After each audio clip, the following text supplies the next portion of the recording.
Hello guys, welcome back to my channel. तो आज मैं बताने वाली हूँ कि how I scored 90 plus marks in SST in class 10th board examinations.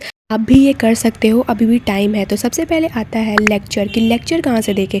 तो यूट्यूब पे इतने बड़े बड़े लेक्चर्स हैं जिसे देखना मतलब बहुत सारे स्टूडेंट लेक्चर देख के ही डर जाते हैं कि भाई इतना बड़ा बड़ा लेक्चर है, अगर हम इसे देखेंगे तो सेल्फ स्टडी कब करेंगे।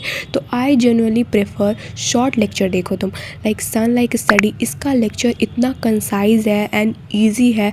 एनसीईआरटी का each and every line is covered, मतलब तुम्हें बाद में एनसीईआरटी पढ़ने की ज़रूरत नहीं पड़ेगी अगर तुम अभी नहीं पढ़े हो तो I generally prefer sun like study का लेक्चर देखो तुम, ये बहुत ही छोटे एंड अच्छे हैं।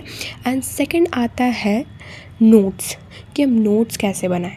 तो देखो नोट्स का अभी टाइम नहीं है कि हम 20-40 पेजेस का नोट्स बनाएं, इसीलिए हम छोटा नोट्स प्रेफर करेंगे।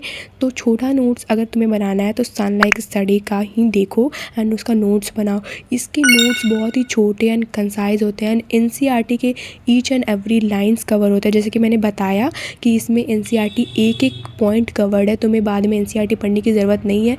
Third one is PYQs and sample paper. तो PYQ तो तुम्हें प्रैक्टिस करनी ही है, इसमें डबल स्टार ट्रिपल स्टार जितना स्टार लगा सकते हो वो लगाओ।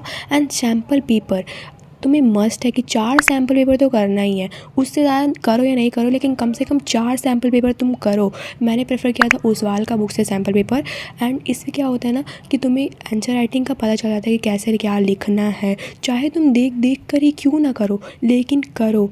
One is trick and NCERT. देखो भाई, तुम अगर हिस्ट्री और सिविक्स की एनसीईआरटी अभी तक छुए नहीं हो तो भाई भूल के भी मत छूना, क्योंकि तुम जितनी बार एनसीईआरटी पढ़ोगे तुम्हें नए नए टर्म्स मिलेंगे एंड तुम कंफ्यूज होते रहोगे एंड पढ़ भी नहीं पाओगे अच्छे से। तो तुम बिल्कुल भी मत छूना एनसीईआरटी।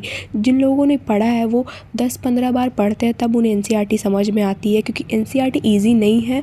अब बात करते हैं ज्योग्राफी की। तो ज्योग्राफी में तुम्हें एक मैप तो रोज़ प्रैक्टिस करना ही है। अगर तुम्हें टाइम नहीं है तो कम से कम 5 मैप तो ज़रूर प्रैक्टिस कर लेना, क्योंकि 5 मार्क्स से क्वेश्चंस आते हैं मैप में एक बोर्ड से एग्जामिनेशन में, तो ये करना बहुत ही ज़रूरी है। एंड अब बात आती है इकोनॉमिक्स की। तो इकोनॉमिक्स बहुत ईजी है, तुम अगर एनसीईआरटी उसको पढ़ना चाहो तो तुम पढ़ सकते हो, उसमें कोई टेंशन नहीं है, वो बहुत ही ईजी लगता था मुझे, तुम्हें भी लगता होगा। Last not the least, answer writing in examination. देखो जिसका आंसर राइटिंग सही है ना वो कुछ भी एक भी पॉइंट ही पता है ना वो लिख देता है कि कैसे क्या होगा। जिसका आंसर राइटिंग सही है वो तो भाई एसएसटी में जीत गया।